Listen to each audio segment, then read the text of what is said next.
I think before I start, I need to tell you something. I've been in many conferences before, and 2 slots are the most difficult slots in any conference. One before lunch, another one right after. You need to entertain people before lunch because they're very hungry, and after lunch they are so sleepy. And luckily you're not sleepy because I see you're looking at me and laughing. That's very good. Welcome to this session. And it's very funny because this session is also a very theoretical session. I hope that you don't sleep at the end. But we have some funny part as well, I guarantee. And whenever I see someone is like sleeping or maybe some, let's say, some technical issues. First of all, we have this rubber dash, so maybe I can press that, or maybe I can shout or something. So don't worry about it. Let's get it started. Let's talk about architectural thinking on Flutter state management. Perhaps the state management is one of the most controversial topic in not just Flutter world, but in any application that you're building, right? So let's see how an architect can think about deciding or like making a decision how to choose a state management for an application. In this case, I'm going to just talk about Flutter. If my clicker works. There you go. All right. Usually when you're like in the beginning of any project, you don't really think about state management and going very deep dive into different solutions, right? Because, well, it's a simple project. You just started. And then as project is growing, then that's the time you're thinking, oh, what should I choose? Sometimes you choose something, and then after some time, you realize, oh, this doesn't work for me, perhaps. In this session, I'm trying to talk about architectural thinking, what it is, how an architect thinks, and what type of Flutter state management we have, how many of them we have. Spoiler alert, many of them. And adding some architectural characteristic to some of those libraries, and then at the end, decide which one is the best for me for one application that I have in the presentation. Before I start my presentation, so my name is Majid. I'm based in Oslo, software engineer. I've been working as solution architect recently in the last 2 years. And this idea of combining architectural thinking with state management actually coming from my recent role and a lot of things that I'm doing recently. Apart from that, I'm a Flutter community lead, admin, as well as a GDE for Flutter, and Flutter Vikings organizer. So you're welcome, thank you. You're welcome to join Flutter Vikings end of August, early September, in person in Oslo. It's gonna be a big event, 500 people, 3 tracks, 2 days. So I hope that I can join you there as well. It will be hybrid as well. All right, architectural thinking, what it is? Well, in a short description, when you are going to, you have a complex issue and you want to solve it with different approaches and then make a decision. When you articulate, this in a way that you want to make a good decision, it's a way that, we usually say architectural thinking. It usually has three aspects. It has cost, time, and people. Well, many of the idea of, the things that I'm talking about today regarding architecture, it's coming from this book, Fundamentals of Software Architecture. This is a fantastic book. If you have not read that before, please do, especially if you are a programmer for a long time, or maybe even a junior, doesn't matter. It gives you a lot of good ideas how a software architecture think when they are deciding for a solution. And it actually gives away, tell you something about like why not, if there is a trend, let's say now everyone is choosing serverless, should we choose serverless or not? You know, an architect usually does not follow the trends. They just think about it thoroughly, whether this solution is working or not. All right, there are three main important category in this book, or three main topic in this book that I want to talk about, which is related to how we make a decision on state management in Flutter. First of all, the most important one, architecture trades-off. Everything, even in our life, has two sides. Like, everything has trades-off. If you don't find a trades-off for one thing, that doesn't mean it doesn't have. It means you don't find it yet. So that's the most important things that an architect usually has in their own, you know, thinking. Whether you should choose or that, well, there is a trade-off. I don't know. And there is a boring answer usually from architect, right? They say, it depends. I know. Another thing that comes in place is the business and team drives. Well, actually, team drives is the one that I added myself. It's actually very important when you want to decide about, like in state management, you think about your team, how this team is like performing. Like, are they better with that or this? Because this library is better, should I use that? No, maybe my team likes the other way, even though if that library is not pretty well known, right? And the last one is the breadth of knowledge. We'll get to this one shortly. But let me give you the idea of the trades-off. Well, after 2 years of not flying, so again, when I flew, I saw the airplane. I just wanted to hug them, you know. And so it was very nice to see again these airplanes. So when I made these slides, I forget about the engines and, you know, even the architecture of an aircraft. But it's funny that when I looked at these airplanes again at the airports, I realized, well, this is related to my slides. There are usually a couple of different types of aircraft. The one that you see mostly is the one that has engine under the wings, this one. But there are other types as well, which is less likely to see. The one that has engine on top of the wings, and some also have embedded. There are also other types as well. We're not going to talk about that. But these three are, well, the main ones when it comes to the aircraft's architecture. But let's look at that. Which one is better? Because you see engine underneath of the wings, does it mean it's better? Maybe or maybe not. Well, let's take a look at that.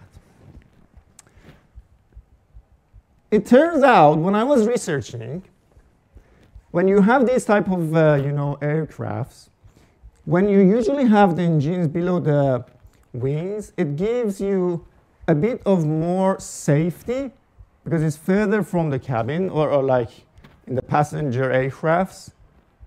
And well, because the way that it's structured below the wings, apparently, it also gives a little bit of strength to the structure, so they can add more wings. Like they can add 2 if it's necessary. And also the maintenance cost. The wings, because the engines, because they are under the wings, they are reachable by hand. So that's one of the benefits of having these engines below the wings. So it's easier to maintain. So the cost of maintenance is quite lower. Well, there is another side.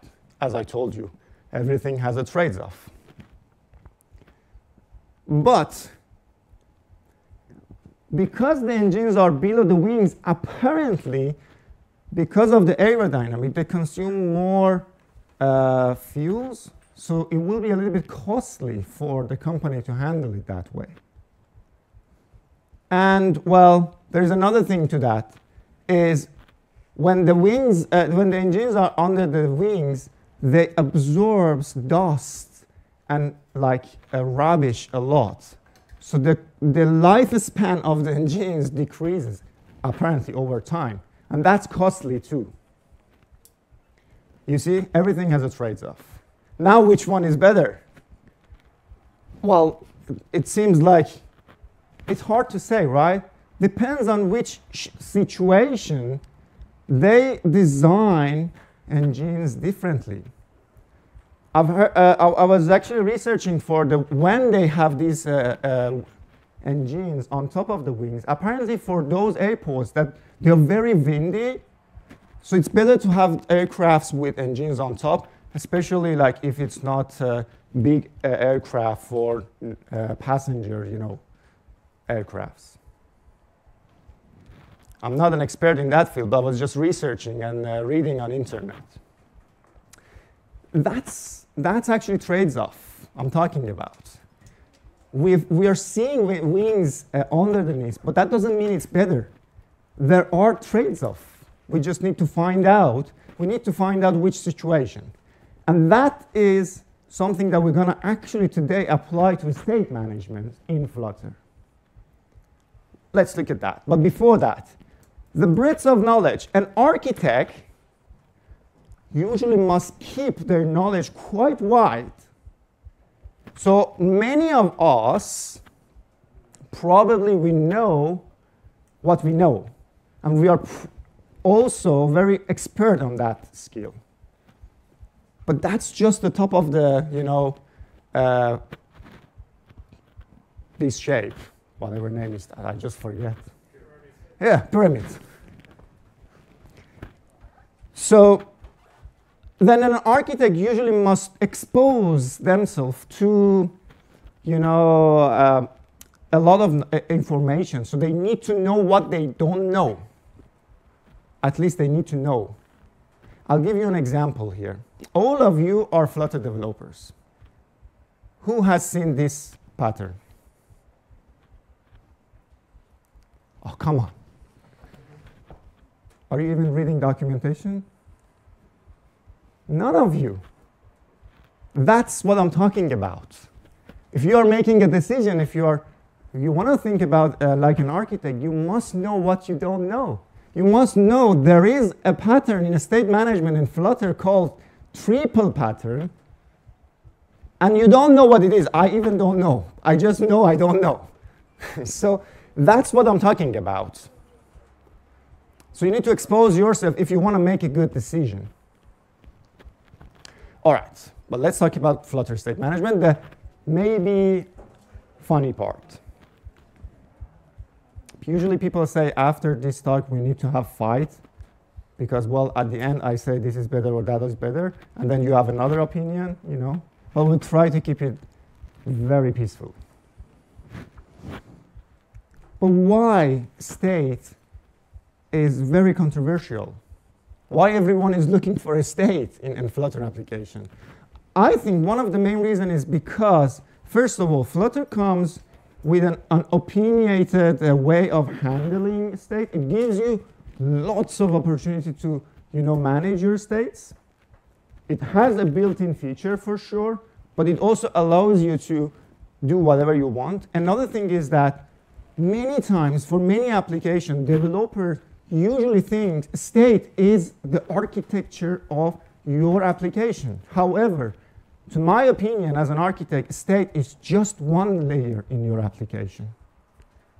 I'll talk about it right after this example.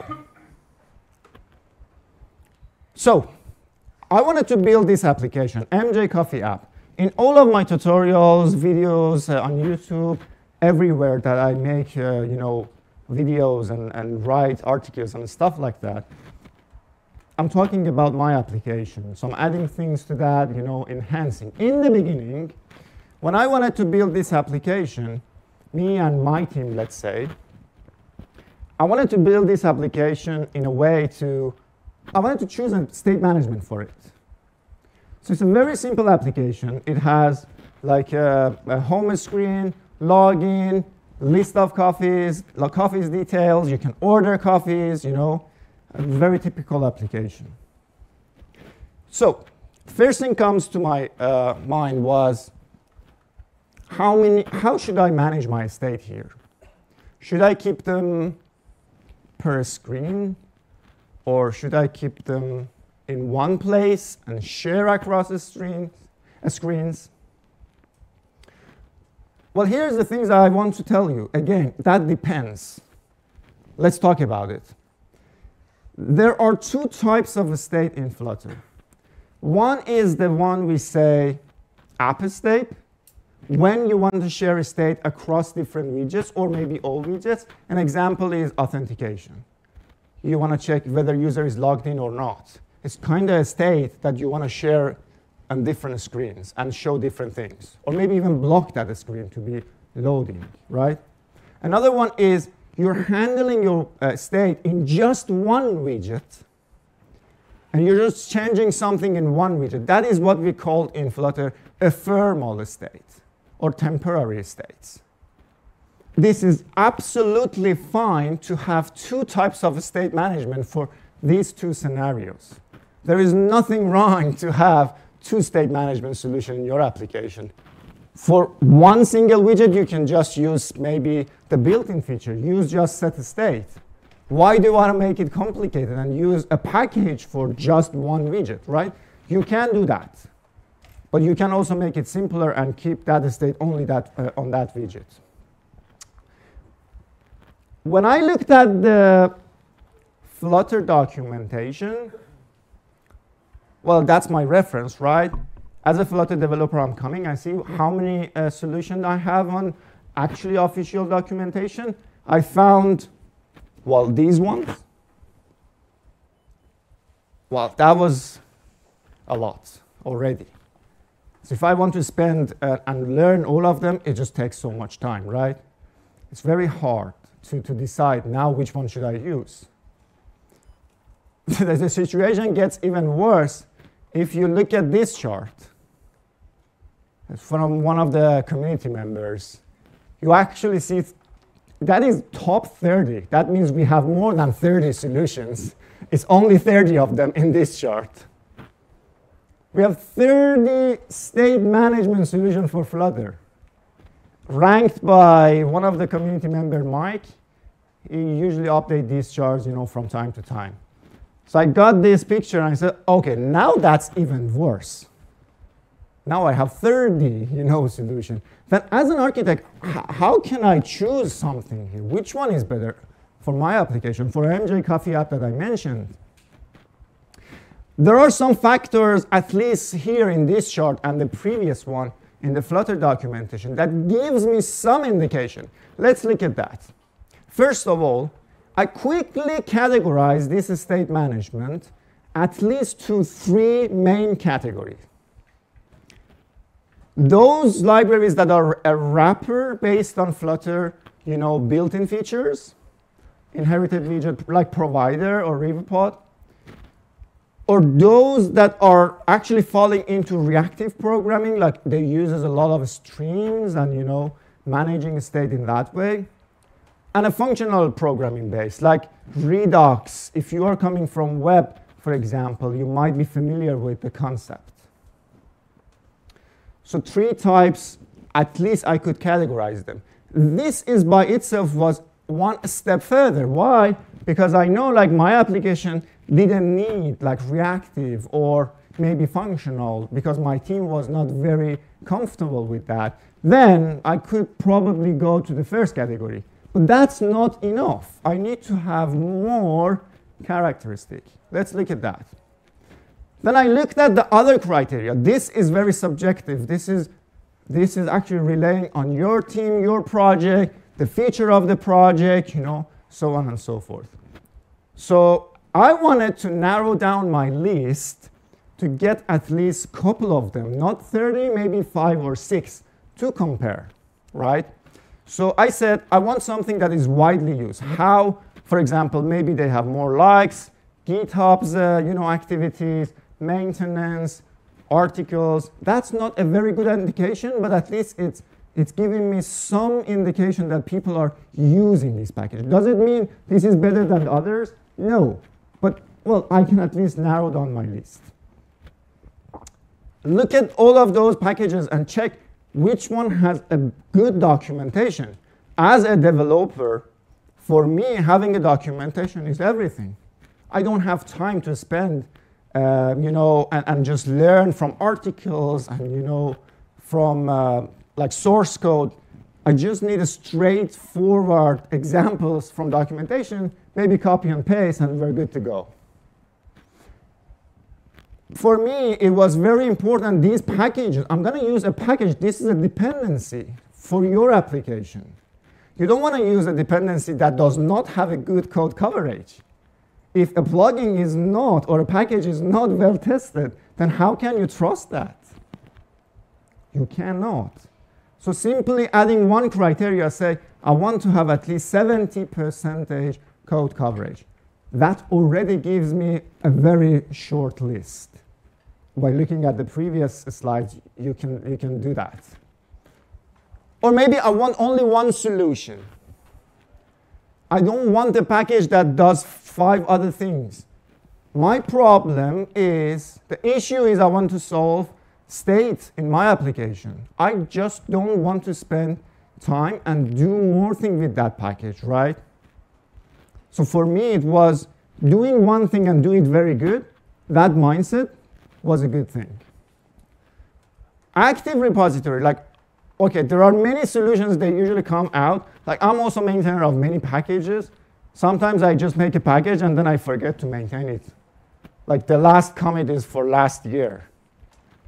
Or maybe someone is opening an issue and no one is there to answer those problems. This is important when it comes to dependency. Again, be careful, you're adding dependency to your application.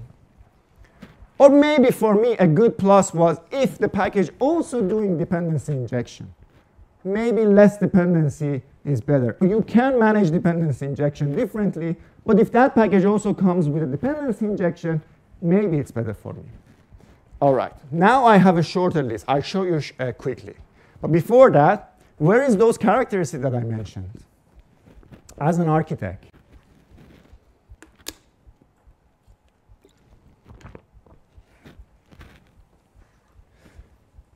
usually, as an architect, you need to unify your language with the business owners and the developers.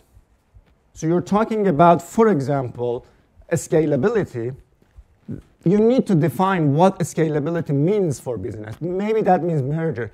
When we are merging different companies to our company, when we are merging different teams and we want to integrate different, can this package or later be scalable? Maybe for them that means scalability means that. And the business in this case could be your product owner, for example. And then the Flutter developers. Then scalability for me means, well, does it have a lot of boilerplate? It's very hard to maintain boilerplate codes, right? So, maybe I want to, again, this really depends on your team as well, right? Team drives, always take into account. So other characteristic in this case, like we're talking about testability. Does this package come with a suite that help me to debug, the states or not? That's something developers want. On the other hand, the domain said, well, time to market. You can quickly debug something and get to market, right?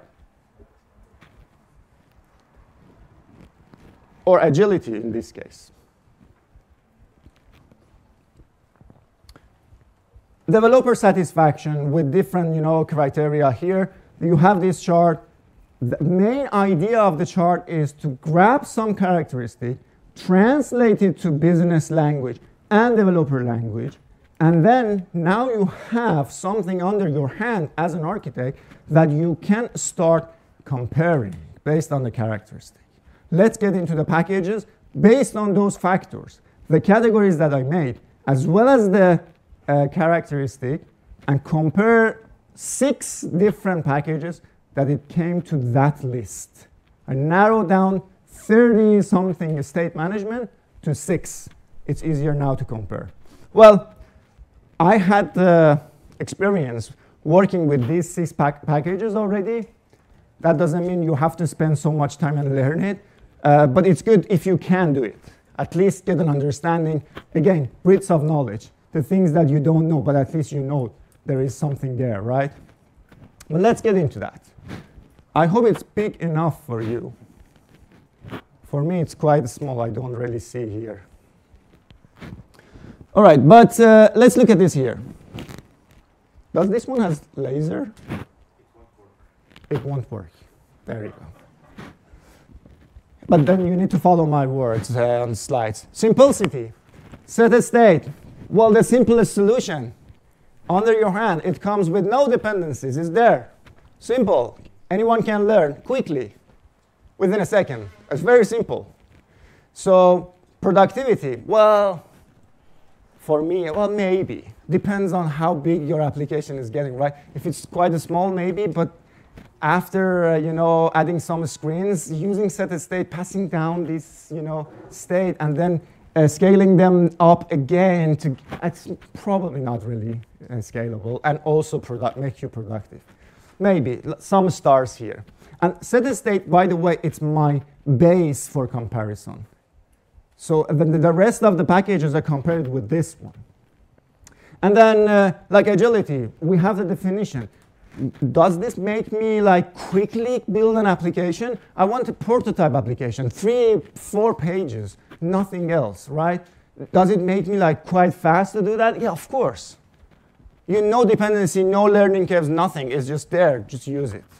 And also, big important things. The most important things. When Flutter is upgrade, you just upgrade, and all of your state and all the things that you have chosen or you have written, they automatically gets upgraded. OK. No worries. Okay. I am OK, but I think Dash needed some water.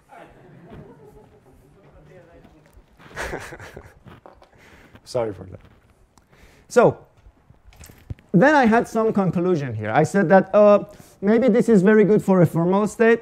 Remember, we said one widget state managing there. Maybe I can just use set state over there, right? Or maybe a smaller project, as I said, prototyping and stuff like that. Let's move on to the next one. Provider change notifier. I'm not going to talk about this. Why? Anyone can tell me? Not because I don't like it, because I really like it. But the author of the package said, please, if you're using a fresh at least project, don't use provider. Use Riverpod. Technically, Riverpod, Remy told me in person in London a couple of months ago that I prefer everyone uses Riverpod because, well, technically Riverpod is a better provider, or Akka provider too. So please consider using Riverpod if you are considering provider right now. Let's talk about Riverpod. Was it simple? Maybe not. There are some learning curves over there. You need to understand the package. Compared to set state, I'm talking, right? You need to understand how to manage your, all of those global providers and stuff like that.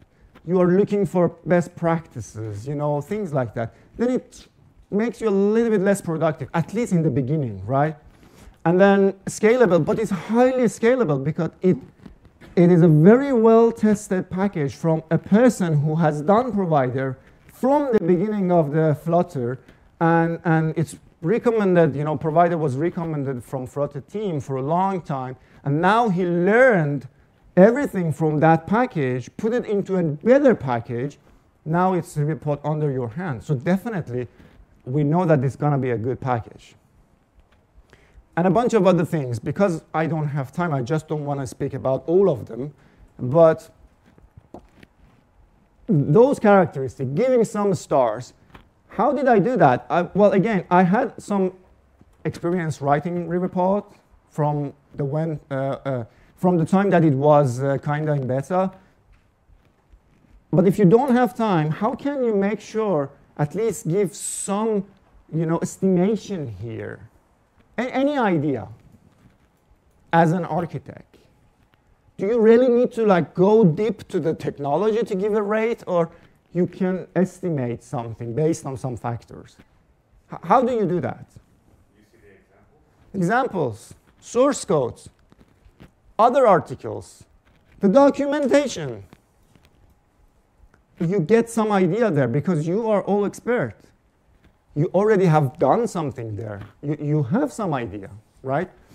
So I had some conclusion here for the package. Right? So maybe this is very good for most applications, especially if you are, it's not really true, but if you don't have application without, or you have application without reactive programming, not too many streams, although Liverpool works with that well, but there are better options for that, I think.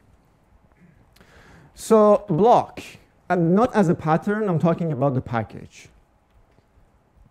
So thus Flutter block covers my application. Learning curve, simplicity.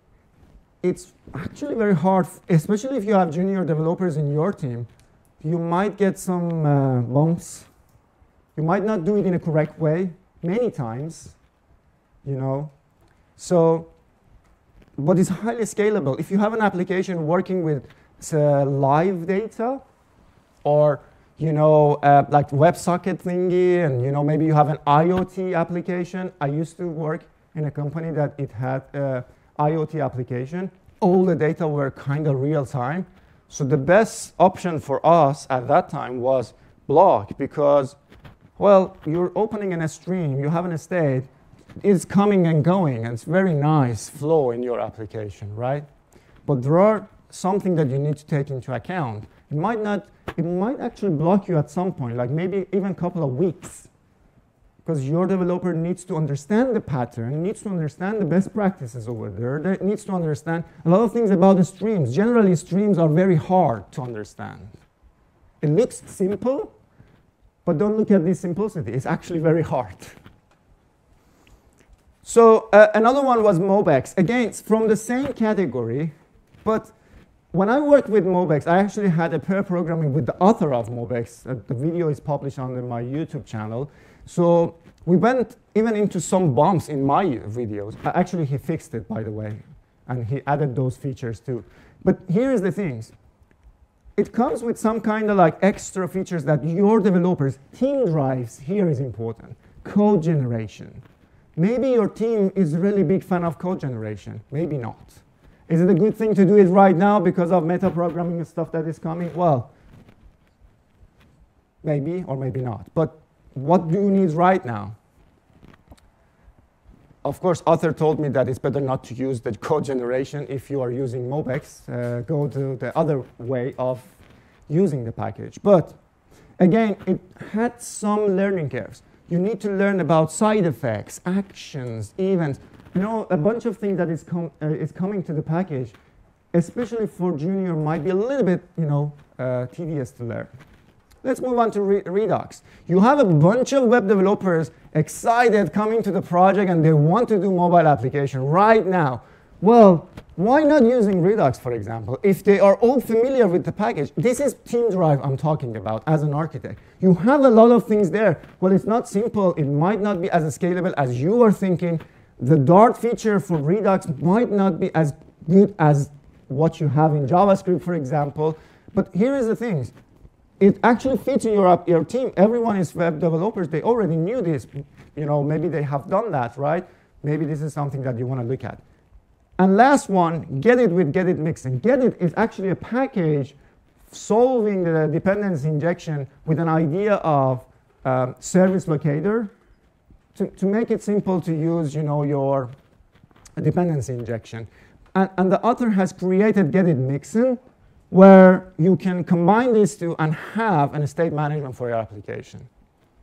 Some rating here. I read the documentation. I coded some, examples and things like that. Then I came up with this conclusion. You will get this slide. You can look at that later. There are details over there in these slides.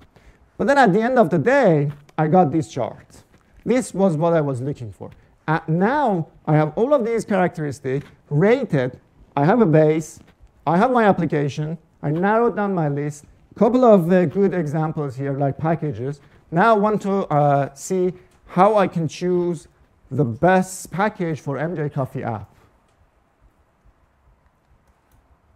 You can now choose which characteristic is. You can give weights to the characteristic. You say, for my case, simplicity and agility was the most important things. I really don't care about scalability that much because this is a prototype, right? After a few weeks or months, maybe I will just kind of revamp it. So, or maybe this is an application. For your case, you need to think about how to choose this or weight this, characteristic. Now tell me, based on this and whatever I said in 40 minutes, which one I chose? Just don't tell it so fast. You knew it. So set a state for sure. I have many years of experience with, since 2000, when it was beta Flutter, I was working with Flutter. I still chose to have set state as my state management in MJ Coffee app because, well, I wanted to do it in 3 days. That's it. Why would I spend 3 days to understand RubyPod, for example? And I knew that I want to scrap this application and rebuild it again. And it actually gives you a good idea. There is also 2 more things that I want to tell you here. First, always discuss with your team. You might give some weight, but that must be also based on your team drives. You also will know that your project is evolving. Therefore, you always have a chance to refactor. Let's talk about it. In fact, remember in the beginning of the talk, I said most of the developers think that the state management is going to be your application architecture. It's not. In fact, if you have this is an example of 3 layers architecture. You have an infra, application, and presentation. You want to provide a state to presentation from application, just one tiny layer over there. Therefore, you can have a state management there. If you want, you can take it away, add another one. Because your presentation is just consuming this state. It must be easy to refactor them quickly. So,